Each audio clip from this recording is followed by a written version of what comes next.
சாப்பாட்டை வேலை குயிக்காகவும் முடியணும், சிம்பிளாகவும் இருக்கணும். அது எப்படி செய்கிறதுன்னு சொல்லிட்டு வீடியோவில் காமிச்சிருக்கிறேன். வாங்க இப்போ வீடியோக்குள்ளே போகலாம். இது ரசத்துக்கு தாங்க இப்போ ரெடி பண்ணிகிட்ருக்கிறேன். ரசத்துக்கு எண்ணெயில் ஒரு 3 தக்காளி, பழுத்த தக்காளி, காஞ்ச மிளகா, பூண்டு, மிளகு, சீரகம் மட்டும் போட்டு மிக்ஸியில் நல்லா அரைச்சிட்டு வந்துடணும். புளி வந்து ஃபஸ்ட்டு ஊற வச்சிடணும். ஊற வச்சுட்டு இது கடுகு, பெருங்காயம், தூள்லாம் போட்டு தாளிச்சிட்டு இந்த மசாலா மட்டும் போட்டு மிக்ஸியில் இருக்கிற கழுவி நல்லா அதில் ஊற்றிட்டா போதும்.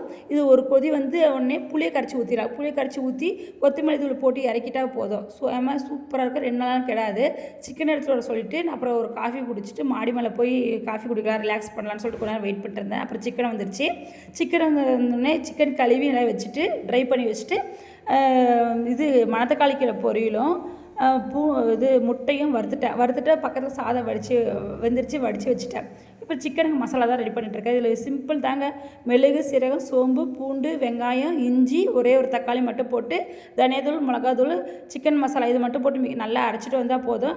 அப்புறம் ஒரு பட்டை லவங்கம் போட்டு தாளிப்பு கொடுத்து இந்த மசாலா எடுத்து கொட்டிட்டு சிக்கன் தண்ணி ஊற்றினா அவசியம் இல்லை. அந்த சும்மா மிக்ஸி ஜாரை மட்டும் கழுவி கொஞ்சமாக ஊற்றினா போதும். சூப்பராக இருக்கும். சிம்பிளான வேலை தாங்க. முட்டை, ரசம், சாதம், மணத்தக்காளி கீரை பொரியல், சிக்கன் ஃப்ரைன்னு சொல்லலாம். சிம்பிள் டிஷ் தான் இது. உங்களுக்கு பிடிச்சிருக்கான்ட்டு கமெண்ட் பாக்ஸில் சொல்லுங்கள். வீடியோ பிடிச்சிருந்தா லைக் பண்ணுங்கள், சப்ஸ்கிரைப் பண்ணுங்கள், தொடர்ந்து வாட்ச் பண்ணுங்கள். பாய்.